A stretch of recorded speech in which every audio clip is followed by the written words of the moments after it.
back, Holocaust Denial, Part 2. The authority on the subject of Holocaust denial is Professor Deborah Lipstadt. She is a professor at Emory University and the author of this book, Denying the Holocaust, The Growing Assault on Truth and Memory, published in 1993. Here's where it gets interesting.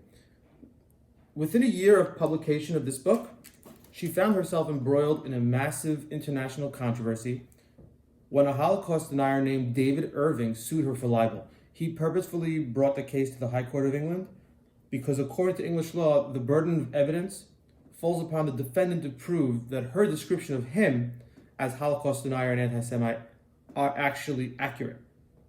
So the stakes could not be any higher. History itself might as well have been on trial. It would all come down to the decision of a single judge. Meanwhile, by coincidence, the expert witness for the defense turned out to be none other than historian Richard Evans, who I spoke about last time in defense of history.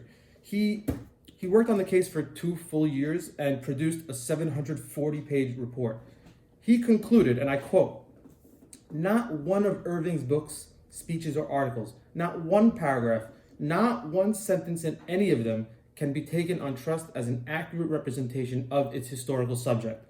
If we mean by historian someone who is concerned to discover the truth about the past and to give as accurate a representation of it as possible, then Irving is not a historian." As far as Lipstadt was concerned, it took this whole ordeal took up 6 years of her life, and she eventually won the case outright. The judge produced a 350-page written verdict in which he concludes that Irving is an active Holocaust denier, he is an anti-Semite, he is a racist, and that he associates with right-wing extremists who promote neo-Nazism. Both Deborah Lipstadt and Richard Evans have produced books dedicated to the subject of the story, which is kind of cool. There's also a great TED Talks where Lipstadt effectively summarizes the whole situation. I wanted to show a couple clips where she speaks about Holocaust deniers and then gives takeaway lessons. All right, here we go. 1, deniers are wolves in sheep's clothing. They are the same Nazis, neo-Nazis. You can decide whether you want to put a neo there or not. But when I looked at them, I didn't see any SS-like uniforms, swastika-like symbols on the wall, Sieg Heil salutes, none of that. What I found instead were people parading as respectable academics. What did they have? They had an institute for historical review. They had a journal, a slick journal, a journal of historical review. One filled with papers, footnote-laden papers. And they had a new name, not neo-Nazis, not anti-Semites, revisionists.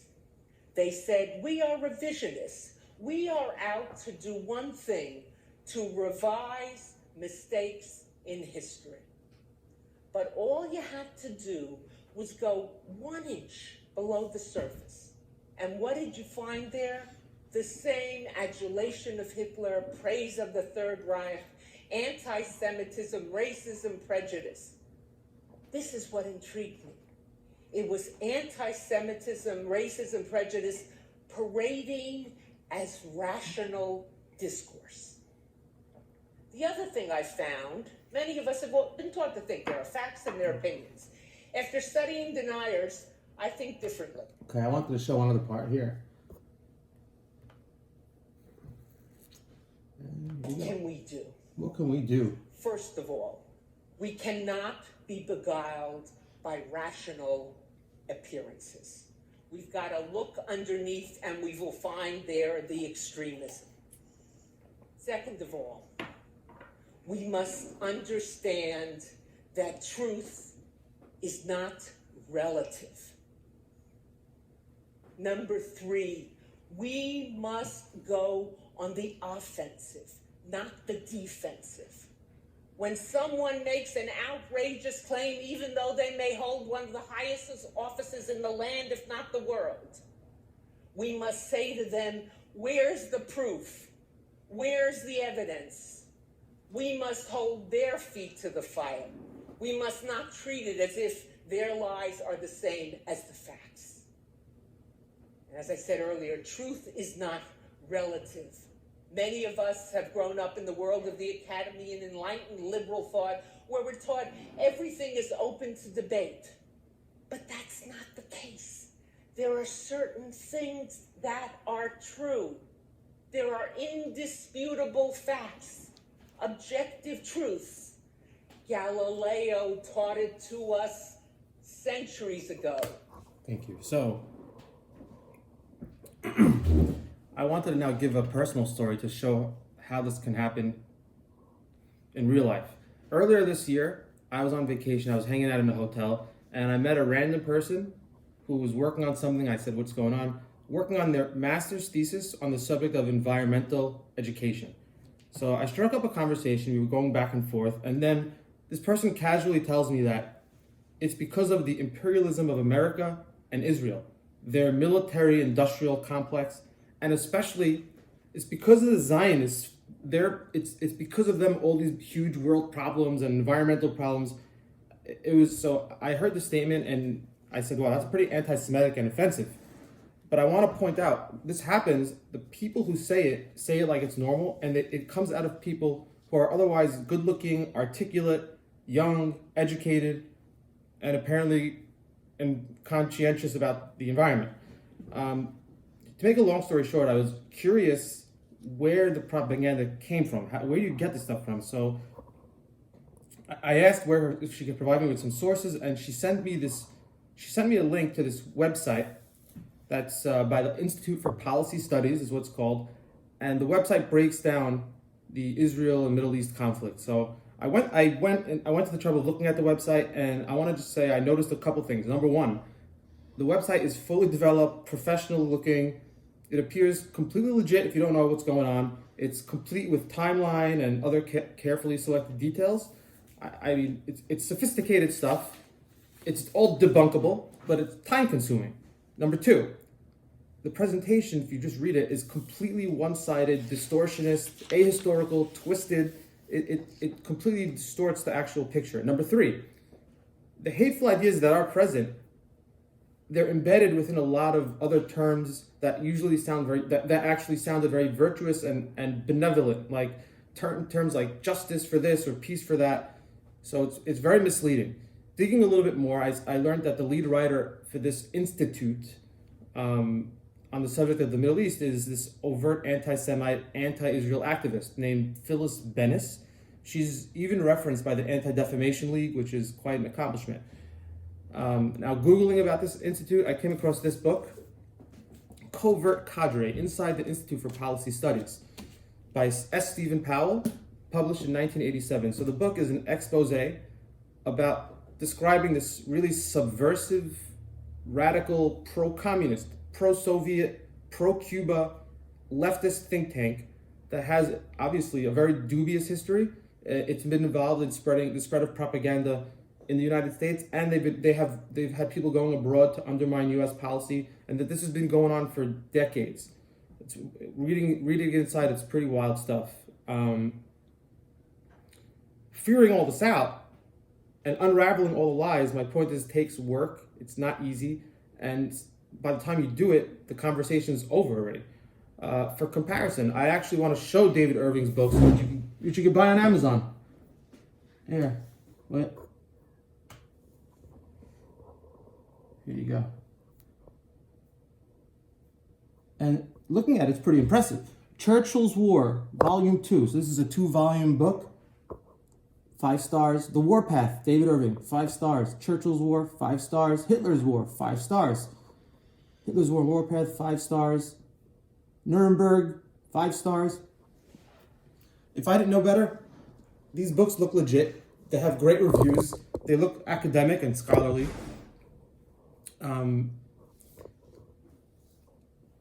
I could very easily see someone buying the book, and I imagine that for the person who's motivated enough to actually buy this book and then read the book, it's pretty. I feel that's a pretty high expectation for us to expect that they're going to be cross-referencing and fact-checking the footnotes.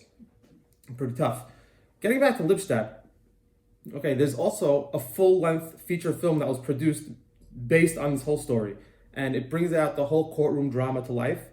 It's an excellent movie. I saw it. It's available on Amazon Prime. And I wanted to show a clip from the very beginning of the movie. Her character is about to be confronted by David Irving. She's giving a presentation at DeKalb College, which is in Atlanta, and it's to promote her book that I showed you. Here you go. Let me pick it up. Yes. Somebody told me you don't debate with people who say the Holocaust didn't happen. That is correct. Like, I don't debate with people who say Elvis is alive. Talking to people you don't agree with, that's democracy, isn't it? It's cowardly not to talk to them. Are you calling me a coward? Well, No, listen, I don't see it that way. You can have opinions about the Holocaust, you can argue about why it happened and how it happened, but what I won't do is meet with anyone who says it didn't happen. Because the Holocaust happened. It happened. And that isn't opinion, that's fact. And I won't debate fact. In your book, why do you continually denigrate the work of David Irving?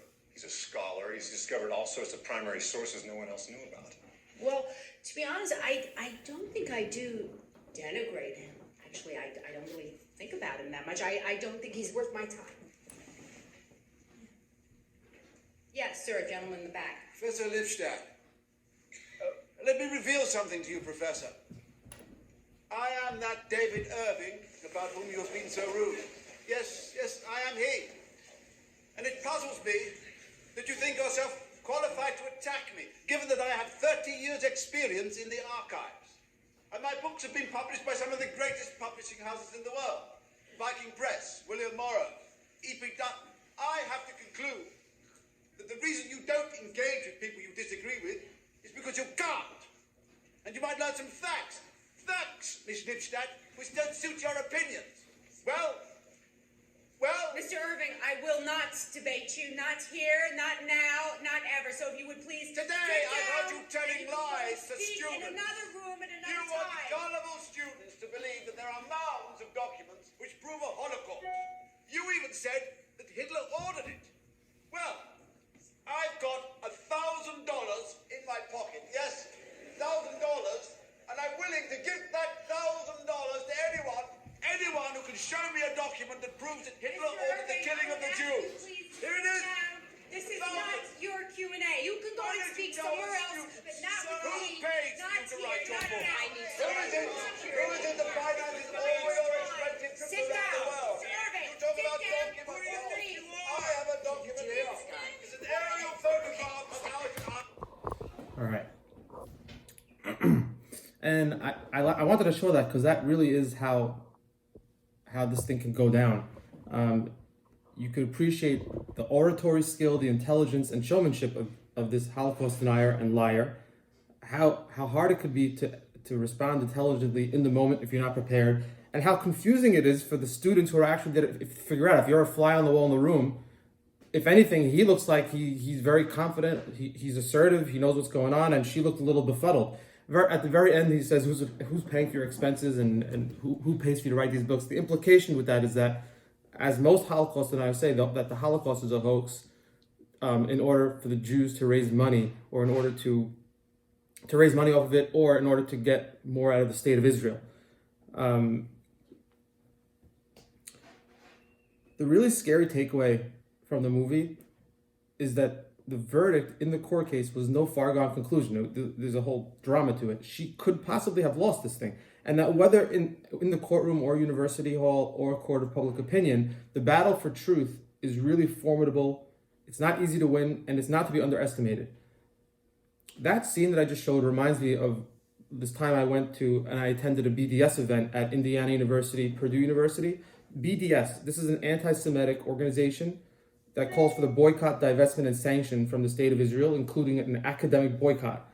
So when I was there, I sat in shock and I watched an actual terrorist sympathizer deliver a full-on anti-Semitic presentation of the Israel-Palestinian conflict to a whole bunch of students. The next day, I emailed the dean of the university to express my outrage that such a hostile event could possibly be held on the campus, like it's normal. Imagine having David Duke on campus. That's what I was thinking. His response was that in the absence of an open call to incite violence, there's nothing he can do. Meaning, beyond the threshold of incitement to riot, there is zero standard for what can be presented on campus. So, in essence, he's maintaining that there's full preservation of our First Amendment right to say whatever you want. Meanwhile, just a few months later, the state Senate of Indiana passed official anti-BDS legislation, making it one of currently 28 states that have such laws. And this is in addition to federal laws against anti-BDS that have passed both houses of Congress. More recently, President Trump has signed an executive order that seeks to limit anti-Semitism on campus. And this is by including the definition of anti-Semitism under Title VI of the Civil Rights Act. All of these measures, by the way, are opposed by extreme left groups like the one I was saying, the Institute for Policy Studies, and also by neo-Nazi groups. And they're opposed on the grounds of free speech infringement, or by trying to twist the anti-Semitic law as itself being somehow anti-Semitic, which was the track that the New York Times took, actually. Back to Lipstadt. In her book, she dedicates an entire chapter to the battle on campus. And in that chapter, she talks about this Holocaust denier guy named Bradley Smith, who tried to take out full-page ads in university newspapers across the country. The purpose of the ad being to portray the whole Holocaust as a hoax. The ads were titled "The Holocaust Story: How Much is False?" The case for open debate. Universities were split between those that ran the ads, such as Cornell and Duke. You should be embarrassed. And those that refused, such as Harvard, Yale, and MIT.